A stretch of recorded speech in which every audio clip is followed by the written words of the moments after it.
اولاد نہ ہونے کے برابر کرتی ہے. خوش نصیب ہے وہ اولاد جو ماں باپ کی فکر کرنی چاہیے، لیکن جو نہیں کرتے تو ان ماں باپ کو عقل ہونی چاہیے کہ میری اولاد آج دین کی طرف نہیں ہے، نمازیں نہیں پڑھ رہی، میرے مرنے کے بعد کیا کرے گی؟ میں خود کر جاؤں نا اپنے لیے، اپنی فکر خود کیجئے. تو بہرحال میرے پیارے اسلامی بھائیو، حرام روزی سے بچنا ہے. میں نے حلال کی فضیلت بتائی کہ مستجاب الدعوات بننے کا فارمولہ نبی پاک نے کیا فرمایا کہ اے سعد اپنی غذا پاکیزہ کر لو تو مستجاب الدعوات ہو جاؤ گے. اگر آپ بھی چاہتے ہیں نا آپ کی دعائیں قبول ہوں. کئی لوگ کہتے ہیں، ملتے بھی ہیں، حضرت دعا قبول نہیں ہوتی. جس کو کعبے کے سامنے بھی دعا کی ہم نے، مدینے میں بھی دعا کی، فلاں جگہ بھی دعا کرائی، دعا قبول نہیں ہوتی. چیک کیجئے روزی حلال ہے یا حرام ہے. ایک اور واقعہ سناتا ہوں. حضرت موسیٰ علیہ نبینا علیہ الصلوۃ والسلام نے ایک بار ایک شخص کو دیکھا، وہ بڑا رو رہا تھا، یا اللہ یا اللہ یا اللہ میری دعا قبول کر لے. اچھا، حضرت موسیٰ تو کلیم اللہ ہے نا، آپ تو اللہ سے بات کرتے تھے. آپ نے اللہ سے عرض کی، مولا یہ بندہ اتنا رو رہا ہے، اس کی دعا قبول کر لے.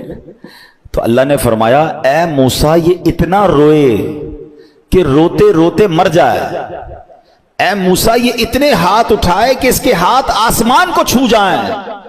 اے موسیٰ میں نے اس کی دعا قبول نہیں کرنی ہے. حضرت موسیٰ ریکویسٹ کر رہے ہیں اور جواب کیا آ رہا ہے؟ یہ روتے روتے مر جائے، ہاتھ آسمان تک بلند کر لے، اس کی دعا قبول نہیں کرنی. کہ یا اللہ ریزن کیا ہے، وجہ کیا ہے؟ ارشاد فرمایا، اے موسیٰ جو یہ پہنتا ہے وہ حرام ہے، جو وہ کھاتا ہے وہ حرام ہے، جو کماتا ہے وہ حرام ہے. تو کعبے پر جانا، مدینے جانا، مخصوص اور مبارک ایام اور اوقات میں دعا کرنا جبھی قبول ہوگا جب روزی حلال ہوگی. ہم اس فارمولے کو بھول رہے ہیں. ہمیں یہ یقین کرنا ہوگا کہ میرا رب حلال روزی میں برکت ڈالنے پر قادر ہے.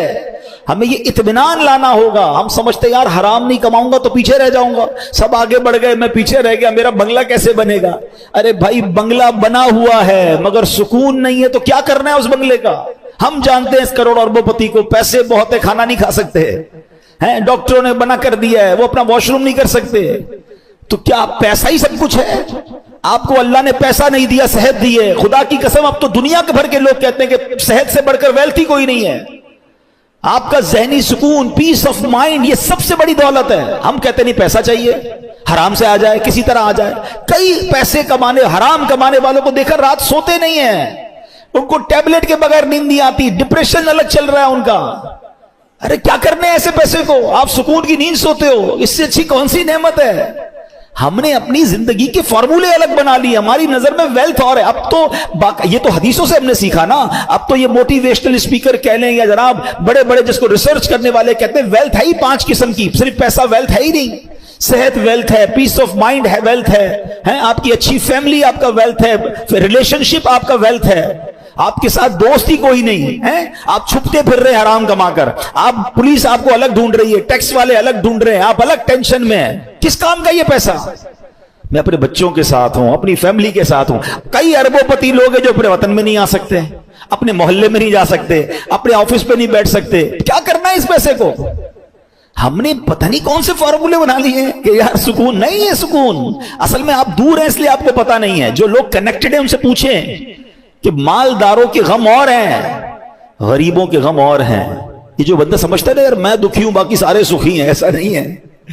تو ہمیشہ یاد رکھیں حلال میں برکت ہے، حلال کمانا ہے. اچھا تھوڑا بھی ملا اور رب راضی ہو گیا. ایک روایت سنا دیتا ہوں چلیں بیان کے آخر میں. اتنی خوبصورت روایت ہے، یقین کریں ون آف دا امیزنگ حدیث ہے. خاص طور پر جو یہ بھاگم بھاگ کرتے ہیں نا پیسوں کے لیے اور پیسہ نہیں ملتا تو جناب اس کے بعد پریشان رہتے ہیں. ذرا حدیث سنیے گا. اس حدیث کے راوی بھی مولا علی شیر خدا کرم اللہ تعالی وجہ الکریم ہے. اور نبی پاک علیہ الصلوۃ والسلام فرماتے ہیں من رضی من اللہ بالیسیر من الرزق. کیا فرماتے ہیں؟ جو اللہ کے دیے ہوئے تھوڑے رزق پر راضی ہو جائے گا. پیسے تھوڑے ملے، رزق تھوڑا ملا. سنو آقا فرماتے ہیں جو اللہ کے دیے ہوئے تھوڑے رزق پر راضی ہو جائے گا، رضی اللہ منہ بالقلیل من عملی، اللہ پاک اس کے تھوڑے عمل پر راضی ہو جائے گا. اللہ اکبر. اس کو انجوائے، اگر اس کو سمجھ گئے نا آپ، اس کی ایسنس کو سمجھ گئے، اے غریبوں تمہیں مبارک ہو، مگر راضی رہنا ہے. یہ نہیں کہ غربت بھی ہے اور شکوے بھی ہیں، غربت بھی ہے اور کمپلین بھی ہے، نہیں، پیسے تھوڑے آ رہے ہیں مگر بندہ دل سے راضی ہے۔ مگر انعام کیا ہے؟ خدا کی قسم یہ سودا مہنگا نہیں ہے، میں اللہ کے دیے ہوئے تھوڑے رزق پر راضی ہو جاؤں اور میرا کریم میرے تھوڑے عمل پر راضی ہو جائے، کیونکہ وہ راضی ہو گیا نا، پھر جنت ہے۔ گھر نہیں ملا دنیا میں بڑا، مگر جنت نہ ختم ہونے والی ہے، اس کی کوئی ایکسپائری ڈیٹ نہیں ہے۔ ادھر پیسے نہیں ملے، جنتیوں کے لیے ہیرے جواہرات ہیں۔ ادھر جناب لگزریز نہیں ملی، میں اللہ کی رضا پر راضی ہوں۔ جنت کی نعمتیں وہ ہیں جو کبھی ختم ہونے والی نہیں ہیں، تمہیں مبارک ہو۔ اور جو جناب اب اس کا ذرا مفہوم مخالف بھی تو سمجھو نا، کہ جس کو اللہ نے زیادہ دیا ہے، سوچو کیا فرمایا، جو اللہ کے تھوڑے رزق پر راضی ہو جائے اللہ اس کے تھوڑے عمل پر راضی ہو جاتا ہے۔ تو جس کو اللہ نے زیادہ دیا اور قیامت کے دن عمل زیادہ مانگا تو پھر ہمارا کیا بنے گا؟ ہے ہمارے پاس جواب؟ عمل ہے ہمارا زیادہ؟ بلکہ ادھر تو معاملہ اور الٹا ہے، غریب آدمی زیادہ نیکیاں کر رہا ہے نارملی، اور امیر آدمی جس کو اللہ نے بہت نوازا وہ اور نیکیوں سے دور ہو گیا۔ ہونا کیا چاہیے تھا کہ جتنا اللہ عطا فرماتا اتنا میں اور عبادت کرتا، اور شکر کرتا، اور سجدے کرتا۔ ادھر تو معاملہ ہی الٹا ہے، وہ عطائیں بڑھا رہا ہے، ہم خطائیں بڑھا رہے ہیں، جواب نہیں دینا۔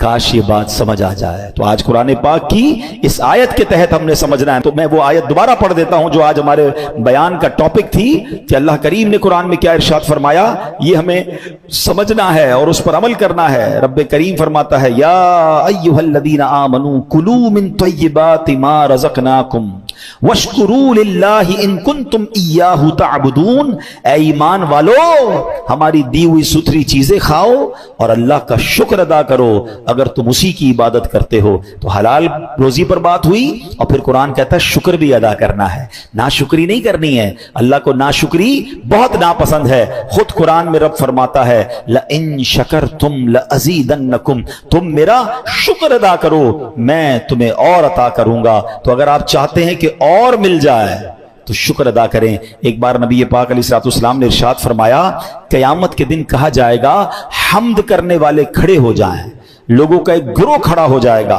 ان کے لیے جھنڈا لگایا جائے گا، وہ تمام جنت میں جائیں گے۔ پوچھا گیا، یا رسول اللہ حمد کرنے والے کون ہیں؟ آپ نے فرمایا، جو لوگ ہر حال میں اللہ کا شکر ادا کرتے ہیں۔ ایسے آسانی سے وہ جنت میں جائیں گے۔ تو شکر ادا کریں، ناشکری نہ کریں، زبان سے شکر بھی ادا کریں، اپنے اعضاء سے بھی شکر ادا کریں۔ آخری بات کہہ دیتا ہوں، کچھ لوگ یا اللہ تیرا شکر، یا اللہ تیرا شکر، الحمدللہ الحمدللہ کہتے نظر آتے ہیں، بہت اچھی بات ہے، مگر یاد رکھیے صرف زبان کا شکر نہیں ہے، آنکھ کا شکر یہ ہے کہ آنکھ حرام نہ دیکھے، زبان کا شکر یہ ہے کہ زبان حرام نہ بولے، اپنے ہاتھوں کا شکر یہ ہے کہ یہ ہاتھ حرام کاموں کی طرف نہ بڑھے۔ اللہ نے ہاتھ دیے نا، جس رب نے دیے اسی کی نافرمانی میں ہمارے ہاتھ چلیں گے، زبان چلے گی، آنکھیں چلیں گے، کان چلیں گے؟ نہیں، پوری باڈی کا شکر ادا کریں نا، کہ یا اللہ تیری مہربانی، تو نے مجھے نعمتیں دی ہیں، اب ان نعمتوں کو تیری نافرمانی میں خرچ نہیں کروں گا۔ اللہ پاک آپ کو اور مجھے اپنے شکر گزار بندوں میں بنا دے، ناشکری سے ہم سب کو محفوظ فرمائے۔ اس ناشکری کو صرف اس طرح سمجھ لیجئے کہ آپ کا کوئی بیٹا ہو، آپ کا کوئی دوست ہو، آپ کا کوئی ملازم ہو، اور وہ آپ کو بار بار کہے کہ صاحب آپ کی بڑی مہربانی، ابو آپ کا بہت شکریہ، آپ بہت اچھے ہیں، یہ تو زبان کا شکر ہو گیا۔ اور آپ اپنے بیٹے کو کہیں بیٹا ذرا یہ کام کرو، کہ یہ کام میں نہیں کروں گا آپ کا، مگر آپ کا بہت شکریہ۔ بیٹا ادھر مت جانا، ابو جاؤں گا تو ادھر، مگر آپ کا بہت شکریہ۔ بیٹا کل یہ آپ نے میرا کام کر کے دینا ہے، ابو کام نہیں کروں گا، آپ کا بہت شکریہ۔ تو آپ کیا کہیں گے، یہ کیسا شکریہ ہے؟ زبان سے شکریہ کہتا ہے، بات میری کوئی نہیں مانتا۔